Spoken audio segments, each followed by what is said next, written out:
Muy bien, primero no se olviden de darle like al programa, porque acá aprenden muchas cosas y yo feliz de explicárselas, pero denle un like para que mi productor esté contenta, para que todos estén contentos acá y yo pueda seguir teniendo este trabajo. Y además compartan el programa, por favor. Muy bien, preguntas del público. Vamos a ver la primera, Alfonso González.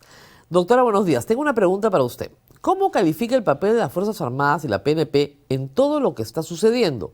¿Coinciden que esas instituciones tienen que ser reformadas? Miren, acá hay un problema bien serio. Las Fuerzas Armadas, sobre todo las Fuerzas Armadas, aprendieron una lección durísima, durísima, en el año 2001. Ese nivel de involucramiento con los civiles, con el poder político y con la corrupción que esto traía. Las hizo perder credibilidad, respeto, orden. Las Fuerzas Armadas están creadas para permanecer en el tiempo y para cumplir labores muy importantes que tiene el Estado para ellas. Pero tienen una mística, una moral, una dignidad que con Vladimiro Montesinos se perdió. Un capitán que fue dado de baja con deshonor terminó gobernando las Fuerzas Armadas. Y aprendieron su lección y eso no podía volver a suceder. También creo yo que aprendieron muchísimo en el conflicto armado interno sobre violación de derechos humanos.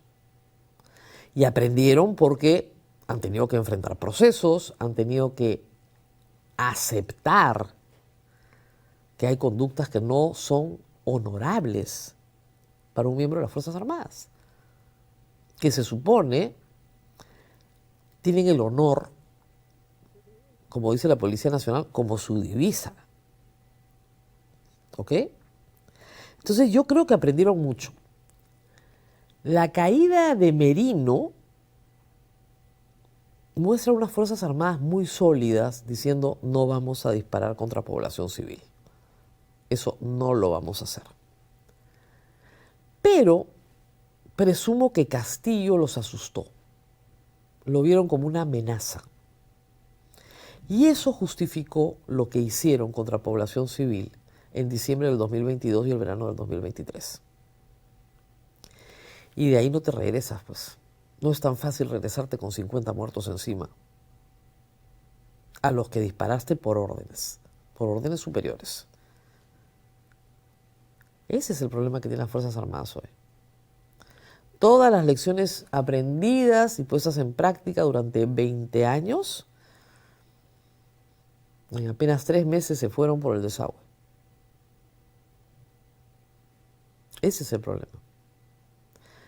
No tan grave con el ejército, porque después de lo que pasa en Ayacucho, en Huamanga, los retiran, pero con la Policía Nacional ha sido un desastre. Una institución que ya tiene bastante corrupción adentro, bastante, más que suficiente, y que ha tratado de ser reformada una y otra vez sin que haya continuidad en las reformas. Pero que la misma policía no quiere reformarse.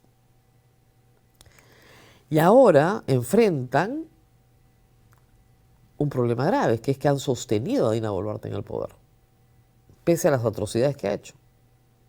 Y son copartícipes de eso. Por eso es que demandan cosas como salirnos del pacto. No lo dicen obviamente oficiales en actividad, porque violaría su capacidad de no deliberancia, ¿no? Es una prohibición expresa en la Constitución. Pero lo hacen sus colegas en retiro, que tienen posiciones de poder en el Congreso. Y esos son los voceros. Y esos voceros lo dicen claramente. Entonces, esa es la situación. Nunca debieron haber disparado contra población civil. Nunca. Eso los regresa a la época de Montesinos. Siguiente, por favor. Una opinión sobre el papel político de Rospigliosi. Ya les he dicho, no me pregunten eso porque a mí me da mucha pena. Mucha pena. Miren, ya lo último ha sido que ha denunciado al juez Richard Concepción Carhuancho, al que aplaudía, ¿no? Cuando metió preso a los Humala, lo aplaudían. Tú no puedes, siendo legislador, perseguir a un juez porque no te gusta su fallo. Eso no es democrático. No está bien. Eso es injerencia en otro poder del Estado. Una persona cualquiera puede criticar una resolución judicial y un congresista también. Yo no le niego el derecho de crítica a las resoluciones judiciales, es un derecho constitucional. Pero decirle a los jueces que los va a meter presos si no hacen lo que a él le da la gana que hagan, que es violatorio de la Constitución, es una arbitrariedad. No debería hacerlo, pero yo creo que ya es un caso perdido, ¿no? Lamentablemente. Siguiente, por favor. Andrés Carrasco. Buenos días, doctora. ¿Qué tan probable es que el TC falle a favor del caso de Keiko? Absolutamente probable. Yo creo que va a fallar a favor de Keiko de todas maneras y debería hacerlo. Ahora les explico por qué. Además, ayer durante la evaluación del recurso se dijo que la OMPE no alerta a la Unidad de Inteligencia Financiera. ¿Cómo influye esto en este caso? A ver, señor Carrasco, lo voy a volver a explicar como lo vengo explicando hace 11 años. Y yo me alegro que por fin ayer la doctora Loza y el doctor José Domingo Pérez confrontaron lo que es la esencia de todo este asunto desde que salieron las agendas de Nadine, 11 años atrás, 2014. ¿Ok? Recibir dinero de forma ilícita, contraria a la ley de partidos políticos, ¿es delito de lavado de activos? Y la respuesta es no. Y si no es delito de lavado de activos, no hay pena. Si no hay pena, no te pueden procesar. ¿Ok? En el derecho penal existe algo llamado principio de legalidad. Está en la Constitución, que es una norma básica. A mí no me pueden condenar por un delito que no existe, ¿no es cierto?, en el momento en que yo cometo la conducta supuestamente punible. Esa conducta no era punible. Entonces, señor, a mí no me puedes condenar por algo que en el momento de su ejecución no es delito, pues, que soy adivino. ¿Entienden el principio de legalidad? Piensen en un partido de fútbol, ¿no? Me aplican una regla que no existía en el momento en que yo tengo esa conducta. No, pues, eso rige para adelante. Obviamente, en el Perú, recibir fondos de cualquier fuente, ¿ok?, y no declararlos a la OMPE es ilícito, contra la ley. Estoy sujeto a multa, estoy sujeta a la pérdida del financiamiento público, a una serie de sanciones administrativas. Pero no tiene naturaleza penal, nadie va preso. Yo a veces le pregunto a mis alumnos, ¿pasarse la luz roja te lleva a la cárcel? La mitad de la clase levanta la mano y dice, sí. Digo, no. No todas las conductas ilícitas son delito. Delito es lo que está en el Código Penal. Nada más. Y la ley penal no se interpreta por analogía, por si acaso.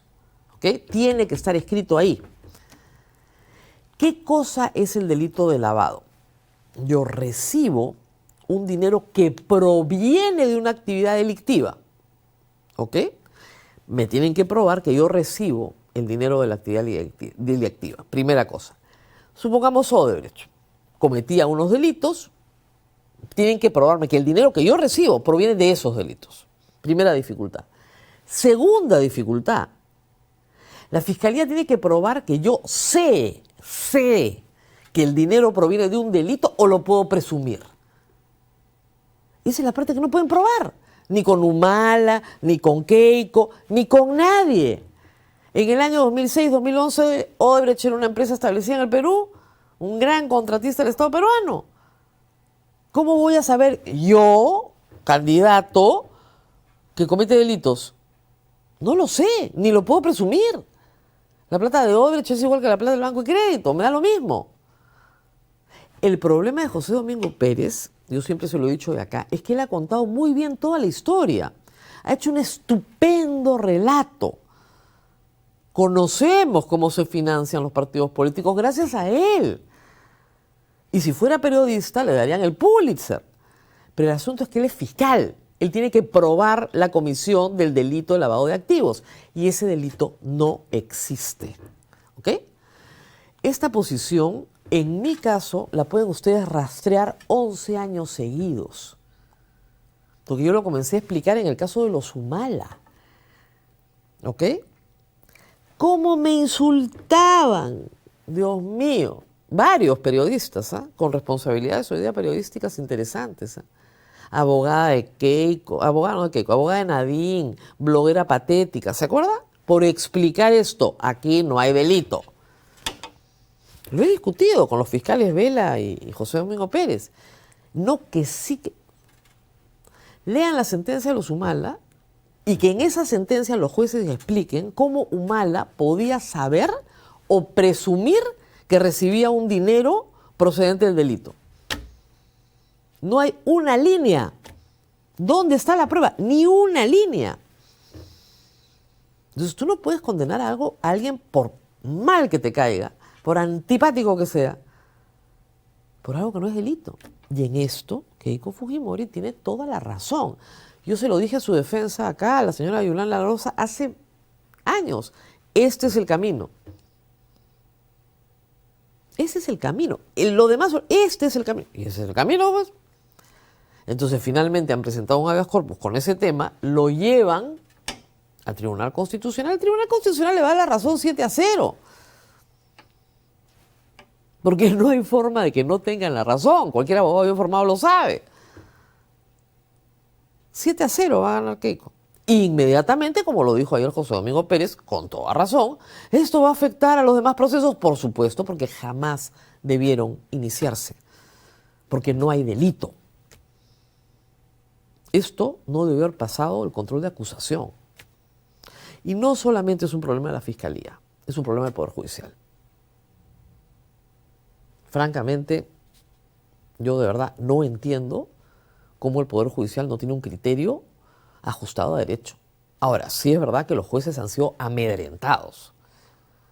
Y han sido amedrentados por la Fiscalía. Y a las pruebas me remito. En el caso del doctor San Martín, presidente de una sala en la Corte Suprema, al cual llega una excepción sobre este tema planteada por los Humala, Vela lo denunció ante la Junta Nacional de Justicia, exigiendo que se excuse, que no participe, porque sabía que iba a perder. ¿Qué hizo la sala? Dijo, bueno, que se resuelva en el juicio. Y en el juicio no se resolvió. Acá hay culpa también del Poder Judicial, de jueces que no se atreven a aplicar la ley. No hay ninguna prueba en ninguno de los casos. Primero, de que el dinero provenga de un delito. Odebrecht dice que el dinero no proviene de un delito. Y en esos casos Odebrecht no tiene colaboración eficaz. Odebrecht sí le dimos, pero era nuestra plata, la plata de nuestros ingresos. 2, que los receptores supieran o pudieran presumir que provenía de un delito. Ni una línea. Y eso es todo lo que tienes que probar. Diferente el caso, muy diferente el caso de Toledo. Coima, cohecho. El dinero proviene de una coima pagada por Odebrecht a Toledo y se lava a través de Maiman y a través de toda una organización financiera para terminar en inmuebles en el Perú. Probado. ¿Se dan cuenta de la diferencia? Claro que se dan cuenta. Muy bien, siguiente, por favor. Uy, no veo nada. Cuando los ponen así en negritos, y además ha hecho una donación, DEF 54. A ver si me la puedes leer. Nada se ve. Dice, buenos días, doctora Rosa María. Literalmente, esta señora hace lo que quiere con el Perú y nada ni nadie puede evitarlo. Por favor, salude a Tacna por su 96. No escucho nada tampoco. A ver, de nuevo, más fuerte. Dice que la señora tampoco hace lo que quiere con el Perú y y nadie puede evitarlo. Por favor, salude a Tacna por su 96 aniversario de reincorporación al seno de la patria. Ya, saludé a Tacna, no me he estado escuchando desde temprano, por supuesto. Hoy 28 de agosto, lo tengo muy presente. Y claro, por supuesto, un saludo a todos los tacneños, tengo grandes amigos tacneños. Vivir en frontera es algo especial, así que un caluroso saludo para todos ellos. Pero, sí, o sea, la señora presidenta, cualquier presidente del Perú, tiene un límite, y ese límite es el Poder Judicial y el Poder Legislativo. Lean la Constitución. El artículo anterior, al que ha mencionado Dina Boluarte ayer, habla de la separación de poderes. Pero cuando tú rompes los contrapesos, ya no hay contrapesos. Entonces, todos hacemos lo que nos da la gana y nos apañamos entre nosotros. Y eso es lo que está pasando en el Perú. Gracias. Gracias por su donación, además. Siguiente, por favor. Calvencir. Buen día. ¿No cree que si Porky, al admirar a Bukele, debe firmar un acuerdo para no cambiar la ley para que se pueda reelegir a los presidentes? Mire, en el Perú, felizmente, tenemos dos traumas con la reelección. Uno se llama Leguía y el otro se llama Fujimori. En otros países de América Latina, no, pero en el Perú sí. Un presidente que dura más de 10 años para nosotros es un desastre. Un desastre. Termina muy mal. No creo que nadie proponga la reelección. Mire, en el caso de Leguía, fue tan dramático el trauma que en la Constitución de 1933 no solo se prohíbe la reelección, se prohíbe que alguien siquiera la proponga. Para que vean el trauma. En el 79 simplemente se prohibió y en el 93 se permitió por una vez, pero apenas cayó Fujimori, lo primero que hizo fue reforma constitucional, no hay reelección en el Perú. La reelección es muy mala en el Perú, en el caso del presidente de la República, por una razón, porque el resto no puede competir. Quien está en el poder tiene todos los recursos del Estado para hacerse reelegir. No hay competencia posible. Por eso no debemos tener reelección. Usted dirá, lo mismo para gobernadores, para alcaldes. Sí, pero siendo sus circunscripciones menores, más pequeñas, yo creo que ahí es más fácil que el público pueda revertir una decisión. Pero en el Perú, muy difícil. Siguiente, por favor. Ruth Rivas. Doctora Rosa María, ¿se podría revertir el trámite de sacar al CEI del Perú? Sí, por supuesto. Porque hay un año, pues. En ese año, por favor, voten por un gobierno decente. Y sálvennos. Sálvennos. Miren, ni Fujimori se atrevió a denunciar el pacto. Ni Fujimori. Fujimori dijo algo así como, nos salimos de la competencia contenciosa. Y le dijeron, mire, haga lo que quiera, porque para salirse de la competencia contenciosa, usted tiene que denunciar el tratado. Y no se atrevió a denunciar el tratado. Nos dejan calatos. Tenemos derechos parecidos en nuestra Constitución, por supuesto, pero no tenemos la protección de la Corte, si es que nos salimos del pacto. Y para miles de peruanos, la Corte ha significado la diferencia entre que el Estado abuse de ellos y el Estado no abuse de ellos. Hay muchísimos casos, sobre todo laborales. Hay un caso además que el Estado peruano ganó, uno, contra una persona que decía que había sido arbitrariamente despedida y no había sido arbitrariamente despedida. Casos laborales de sindicatos de trabajadores del Estado, ganados en la Corte. Nos dejan sin nada de esa protección. ¿Para servir a quién? A las Fuerzas Armadas que sostienen a Dina, que no quieren enfrentar los procesos que quedan, que ya francamente son bien pocos, la verdad. Se calcula que en total serían unas 900 personas ya lo que queda por juzgar. Y la mayoría están no habidos, ni siquiera cumplen sus condenas. Última pregunta, me dijeron, qué pena, porque yo me quedaría conversando toda la mañana, pero martes y jueves siempre tenemos este segmento, vayan pensando qué es lo que quieren saber, y me encanta porque ustedes me ponen la agenda, entonces así, si no hemos visto algún tema, lo podemos ver.